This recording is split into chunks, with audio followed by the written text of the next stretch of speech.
people really should just bring forward their spirit in their houses, and it's a bit of a mystery why they don't. The personal expression is so highly regarded in most realms, but in architecture, there's an idea of just fitting in and doing an odd sort of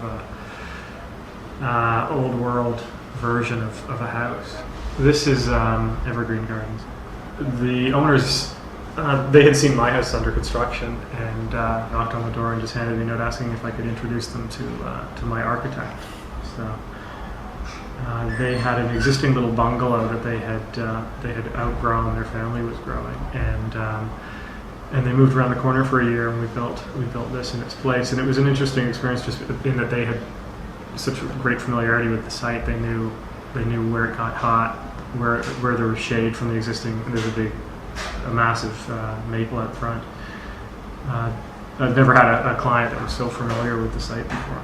It's in a neighborhood in transition, and they anticipate these neighboring bungalows to be torn down with monster homes. So to some degree, the house was organized in a way to acknowledge that may happen and deal with it. So we stretched the house out in one direction, planted new plantings on this side, almost as shoulder or buffer to what would come. This big bay projecting window is oriented around this tree.